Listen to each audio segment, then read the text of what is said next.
అక్కడ PET madam ఉన్నారు madam. Madam వాళ్ళ హస్బెండ్ మా కోచ్ సార్ అనమాట. అక్కడ సార్ మేడం ఇద్దరు ట్రైనింగ్ ఇస్తుండే వాళ్ళు.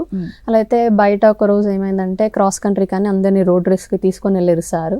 అప్పుడు అక్క వాళ్ళకంటే నేను బెటర్గా చేసిన అనమాట రోడ్ రేస్. చేసినప్పుడు అప్పుడు సార్ అడిగిరు కదా, అమ్మ మీ పేరెంట్స్ ఎక్కడ మీది ఎక్కడ అని సార్ నన్ను అడిగినప్పుడు అప్పుడు మొత్తం అక్కడ మా గురుకులం వాళ్ళది జోనల్ మీట్ ప్రోగ్రామ్స్ అన్ని నడుస్తుంది. ట్రాక్ చేపిస్తున్నప్పుడు ఆ రోజు నన్ను పిలుచుకొని సార్ అడిగినప్పుడు లేదు సార్ మాది లోకల్, మా డాడీ మేస్త్రి పని చేసుకుంటాడు, మా అమ్మ కూలి పని చేస్తుంది అంటే ఒకసారి మీ అమ్మ నన్ను పిలువమ్మా అంటే మా డాడీ పిలిచిండ్రు అనమాట. మా డాడీని పిలిచిరు. మా డాడీ హైట్ అంటే మనం ఈ అథ్లెటిక్స్కి రాణించాలంటే పేరెంట్స్ ఏ హైట్ వాళ్ళ హైట్ అంతా చూసుకుంటారు అనమాట.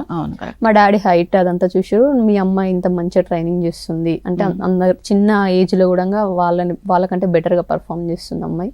అమ్మాయికి ఇట్లా స్పైక్ కావాలంటే ఇక్కడ చేయడానికి స్పైక్ కొంచెం మీ సపోర్ట్ కావాలని మా సార్ మా పేరెంట్స్ చెప్పారు. చెప్పినాక మా డాడీ సరే సార్ అని చెప్పి ఒక 2000 పెట్టి నాకు orange colour first spike Nivia spike కొనిపించారు అనమాట. ఇంకా నన్ను అడిగిరు నీకు ఇష్టం ఉందా చేయడము అని అంటే నాకు ఇష్టం ఉంది డాడీ అని చెప్పిన. అలా అయితే మరి మనది ఇట్లా ఉంది కదా అని అంటే నాకు చాలా ఇంట్రెస్ట్ ఉంది అది ఇదని నేను చెప్పిన మేడం వాళ్ళకి. ఓకే,